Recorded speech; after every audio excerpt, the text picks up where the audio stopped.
Hello guys, how are you all doing? I hope you're all good and ready for this discussion today. Today we're going to talk about horror literature or Gothic literature.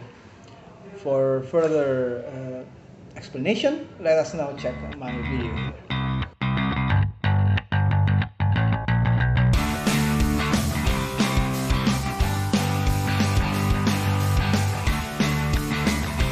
Sometimes I call it horror fiction, sometimes Gothic literature, sometimes Gothic horror, and so on. But basically, it's the same thing. The kind of literary work that includes some common elements, which includes supernatural being or fearful or terrorizing elements. Now, you might be wondering why it's called Gothic. What do you guys have in mind when you hear the word Gothic? Now, I want to hear from you. What comes to your mind when somebody says Gothic? Don't tell me it's Saskia Gothic, yeah? Come on, guys, speak up. I want Dark makeup. interaction. Yes? Dark makeup. Dark makeups, yeah, with what is it called? Yes. Creepy stuff. Okay, yeah. Dark makeup, creepy stuff. Emo, sometimes. Yes. What else?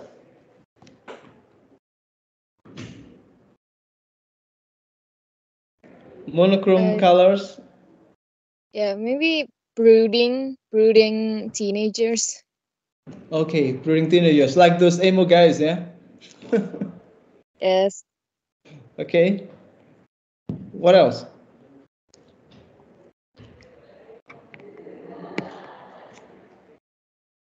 Come on, still more. Nobody has hit the the actual part of the term Gothic.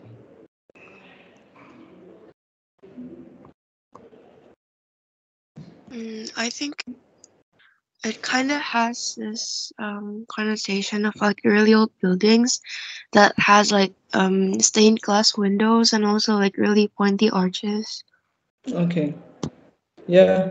Architectural elements I characterized by tall buildings, old, pointy arches, and stained glass windows. Yeah, those elements are what we usually associate with the term Gothic before everything else. Okay, now we know Gothic as makeup style or fashion style or the attitude, but initially it is related to tall buildings like this. Uh, Later on, we have neo-Gothic architecture. Like in Malang here, we have gereja in Kayu Tangan. It has a newer Gothic elements, Gothic style with less pointed elements, but still tall and grandeur and old-looking. Now, in the 17th century, this kind of architecture became popular again, and people associated these tall buildings and old buildings with fear or terror. And some authors use these buildings as the settings of their novels. The novels usually include some kind of murder, some kind of history with previous inhabitants, and supernatural beings as well. And that's when the term Gothic was first used in relation to literature. Here is one painting that is often associated with the term Gothic in art and literature. This one is by Henry Fuseli. It's called The Nightmare, as you can see here. It has this gargoyle-like figure sitting on top of a sleeping woman. In Indonesian or in Japanese at least, this is what we call tindihan. When you are awake, but you cannot move your body, and you cannot shout, or you cannot do anything pretty much. What do you call it in English? Do you guys know the term for Tindian in English? Does anyone know that? Sleep paralysis. Yeah, sleep paralysis. It's now known as sleep paralysis, but in Japanese it's just one word, Tindian. It's like somebody is menindi, right? Sitting on top of you, and that's the imagery of this sleep paralysis, which is often associated with Gothic art, Gothic literature, or Gothic style of artistic expression. Now, when it comes to literature, however, these are what we have. And as you see, Bram Stoker is famous for the novel Dracula. Mary Shelley, you know Mary Shelley as the author of Frankenstein, which is a combination of horror and sci-fi, I would say. Stephen King is the king of horror literature, at least in the modern world. And then this one is what started everything, Castle of Otranto by Horace Walpole. People consider this novel as the first work of Gothic literature. It is set in this Gothic building with a lot of tunnels that make people move in secret from one room to another. So this is the history of our what we know now as the horror fiction or Gothic literature. Now, as for the writers, these are the names that you can look out for. You can find if you are interested in knowing more about this. These authors wrote mostly novels, but they have short stories as well that can give you pinnacle examples of horror literature. The top examples of these works. Mary Shelley, I mentioned earlier. Edgar Allan Poe. Edgar Allan Poe is known as, the father of many things. Horror literature, yes, detective literature, and many types of literary works. He is also among the Gothic writer in America. Mary Higgins Clark is a modern writer. I'm sorry for too many R's here. She wrote detective fiction, but also combined with horror and romance. So her works are unusual in terms of the combination of styles. Stephen King, Stephen King for movies inspired by his novels, or the adaptation of his novels into movies. There's even one short story, just a short story by Stephen King called Children of the Corn, that has been adapted into more than 3 movies. Initially, it's just one short story, but then it was adapted into a movie, and then it got very successful, and then other people adapted the short story into another movie, or even continue the story of the first movie, which was actually not in the short story. So Stephen King is very influential in this area. Okay, now let us talk about the major elements of Gothic literature. There are at least 3 elements here, if not 4. But today I will limit my discussion to only 3 or 4, because one of them has 2 elements. The first one is that it always has some kind of living space. You remember, right? At the beginning, Gothic literature was inspired by the revival of Gothic architecture. And the architecture is huge, scary. It evokes the feeling of awe and fear and terror. And that's one major element in horror fiction that people nowadays still use. As you remember, the first one was centuries ago, right? The work by Horace Walpole was centuries ago. And in that novel, the Gothic building is very strong. It makes people afraid, and it almost does things. Now, today, when we talk about Gothic literature, we still can see how space is like a living character, a living being that affects the flow of the story. Here, settings in this kind of work are usually a dramatic place, huge or dark, or a former hospital building, or maybe in Indonesia, we have a lot of graveyards, and basically any things that are scary like that. In the very famous, what is it, Jelangkung, we have Desa Angker Batu, which is in the middle of nowhere.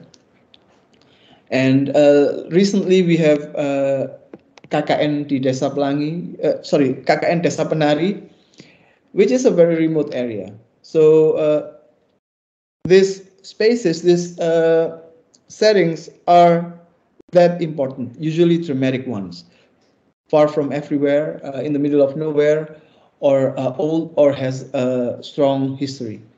And it's almost treated like a character.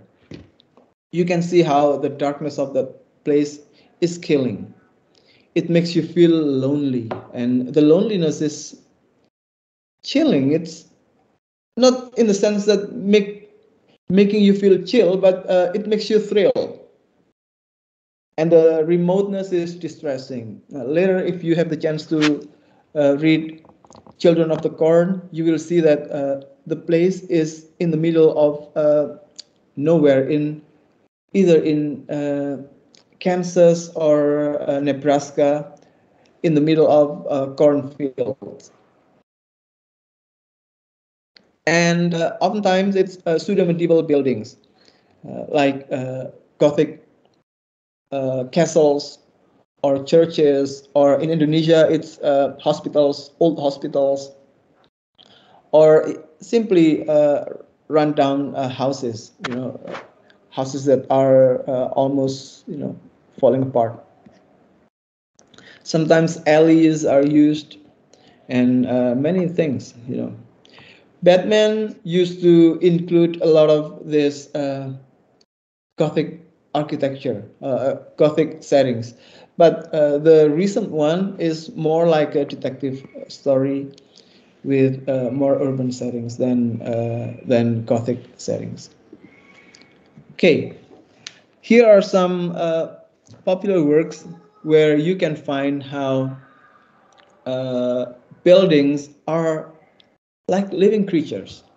Children of the Corn, I have mentioned to you earlier, is a story about a man and a woman who are in a fight and about to resolve their marriage. Okay, not resolving with peace, but with divorce.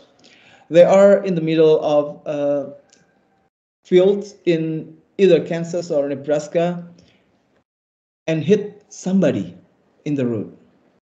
Later on, however, they realized that they had not hit anyone. It was someone who is already dead, and dead by a strange cause. And then they find in a nearby town that all of the citizens, all of the members of the people in that town are children. And that's when the fear starts happening. In the middle of nowhere, in the middle of children with a tendency to kill, and there's no way to find help. That's one. Another one is The Shining. It is also a novel written by Stephen King, but has been adapted by Stanley Kubrick into a movie. Find The Shining, and you'll see how a space is actually alive. The space here is in the form of a hotel in the middle of a mountain. and it happens during a snowstorm in, I believe it's Colorado. So find The Shining and Children of the Corn, read them, and see, experience how a building is actually alive there. The second element in horror fiction is a combination of horror and terror. This is a combination of concepts developed by Anne Radcliffe. Anne Radcliffe is one of the most famous horror story writers from the 19th century. For Anne Radcliffe, here, a horror story needs to have several elements, which she calls the formula. First of all, there has to be some feeling of innocence, and an innocent character being affected by her own innocence. Usually it's a lady. But there's also a guardian figure, someone who tries to protect the innocent character, but often fails. And the next one is there is this notion of felix culpa, which is actually taken from a biblical concept. Yeah, human is on earth because of some mistake that the ancestors did. However, this fall into the earth is not entirely bad. There are good things that come out of this fall. So these concepts for Radcliffe are important in a horror story. Later on, she developed this differences between two elements in a horror story that have to be combined to create fear among the readers. The first one is the concept of terror, and the other one is horror. Terror tends to be a softer type of fear, and horror is a more explicit type of fear. Terror is about creating a sense of uncertainty, a sense of fear, but it's not because of some scary shapes or some ghosts, but your own feeling that something bad is going to happen. So you're still not certain about that. While in horror elements, you create characters that are fearful, disgusting, shocking, and make you immediately feel scared. In movies, we now call this kind of fear as the jump scare elements. Yeah. In terror, for Anne Radcliffe, it makes you imagine things that are actually not there. It makes you think that something can happen, although logically speaking, it cannot happen. So you are haunted by your own imagination or your own fear and anxiety. However, that is not enough. To make it stronger, you have to create something that immediately makes people afraid. When a ghost suddenly appears, when a ghost comes and when a zombie comes and bites you, these elements have to be there as well. The softer fear and the actual fear. And with terror, the resolution makes you feel relief because it gives you some kind of escape from the problem. While in horror, you are made to feel that there's no escape to this. Even though you escape, you are still broken. You are still unmanned. Okay, it's not possible to fix you. So this inescapability of horror is also needed, in addition to the escape that is provided by terror. In other words, terror makes you feel some kind of hope that there is a solution, there is a resolution. But the horror part destroys you and makes you feel or see that there is no escape to this. This is important. The balance is important. It's impossible to make people feel afraid all the time,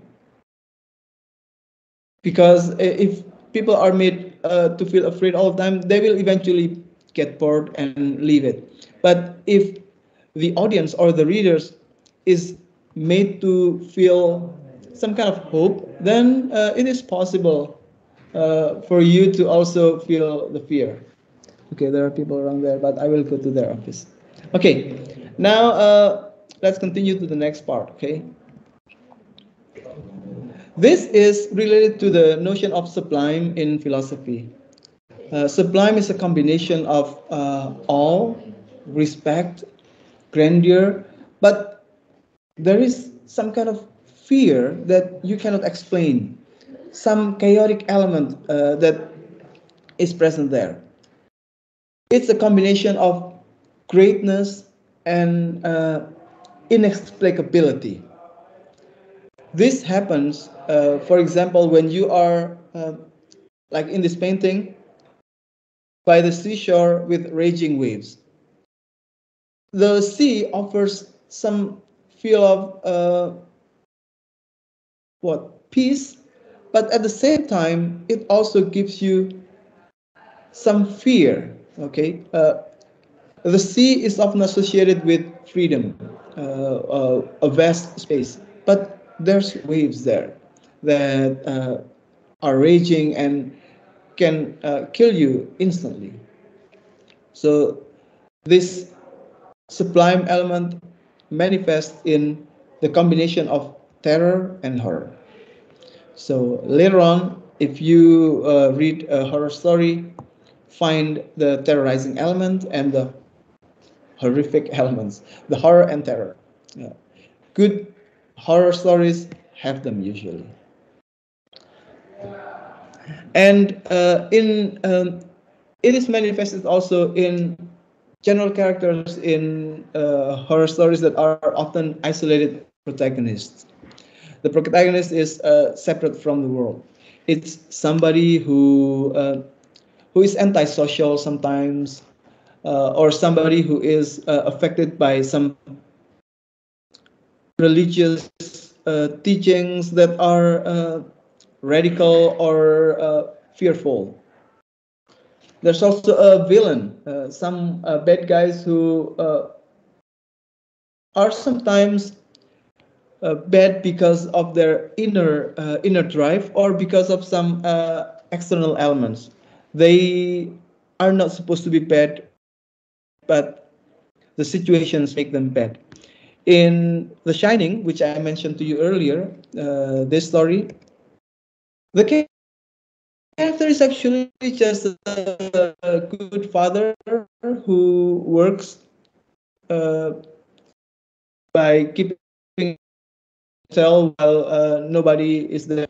Also, however, later on, the pressure of meeting the deadline and writing and doing the chores here makes him turn into a, a psychotic human being.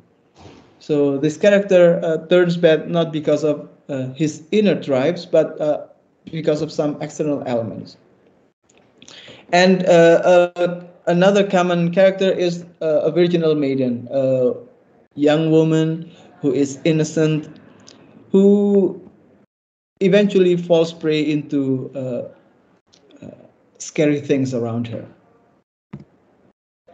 All right, the next one, which is the last one, is the intrusion of past into the present. We often find that the conflicts of horror fiction are actually caused by things that happened in the past. One very common element one very famous example from Indonesia can be found in the works of Abdullah Harahap. He's the master of Gothic literature in Indonesia. Or the newer one is Intan Paramadita. She is also the master there. In the works of Abdullah Harahap and other Indonesian writers, we often find characters of either uh, kuntilanak, sundel bolong, pocong, or fearful, supernatural beings that are haunting people, haunting the characters in the story because of some supernatural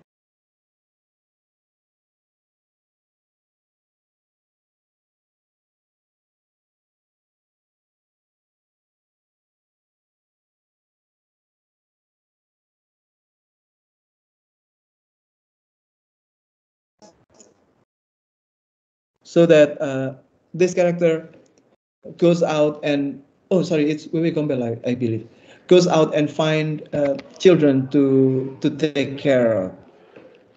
And in Malam Satu Suro, you find stories about a woman who gives birth, but then is dead during birth, and then haunting people around her. In English literature, in horror stories in English, we can easily find how these pests come and haunt the present in the forms of, uh, for example, the story of what do you call it? The exorcism stories. In exorcism stories, we have characters that were abused in the past several generations ago that come to possess maybe the young girl in the house or the young daughter in the house. There's also a story about slavery, where slaves were tortured and killed by slave masters that are now coming to the future, to the present, to affect people around them. So this intrusion of past into the present is a major element. And that's what makes horror stories are more fearful, because the characters are actually innocent people who live in the present, who don't have any bad intentions, but they just happen to be living in the wrong place.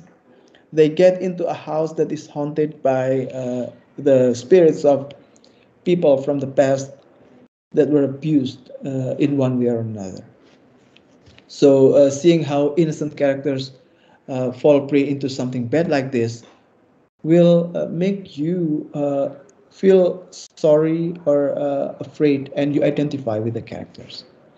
And when you start identifying with them, that's when you start feeling the fear. Because when you watch a movie or when you read a story and the character is like you and the character is being haunted by something, then you feel like you are being haunted as well. So find this element in the horror stories that you read. No matter what stories you find, chances are you can find how the past is intruding the present and affecting our characters. Okay, horror stories are stories that require a lot of psychology in its creation. When you later on, at the end of the, when you decide to write creative thesis in the future and want to write horror stories, then psychology is something that you need to learn, particularly about what makes us afraid. This is what you guys have in horror stories as well. You have the psychology of the characters, and it can be found in the plot, in how the characters are affected by the surroundings. But it can also be about the psychology of the readers. You will think about how to make people afraid, how to make people associate with your characters, how to make people feel some kind of hope, but then you destroy it, just like in the combination between terror and horror. So these are elements that you have to master. At least you have to read when you decide to write a horror fiction. Now, the last one is an important element that you often find in horror stories, but not always, okay? It's the doubling. There is usually a character that has a double. When something is double, there is a sense that you think you have seen it, but then you see it again. It can be in the form of twins, and it can also be in the form of the other version of one character. It makes you feel familiar, and when you are familiar, you can associate better. And then when you can associate better, you can feel the fear. And it also can be in the form of doppelganger, which you can easily find in not only horror stories, actually, sci-fi stories as well.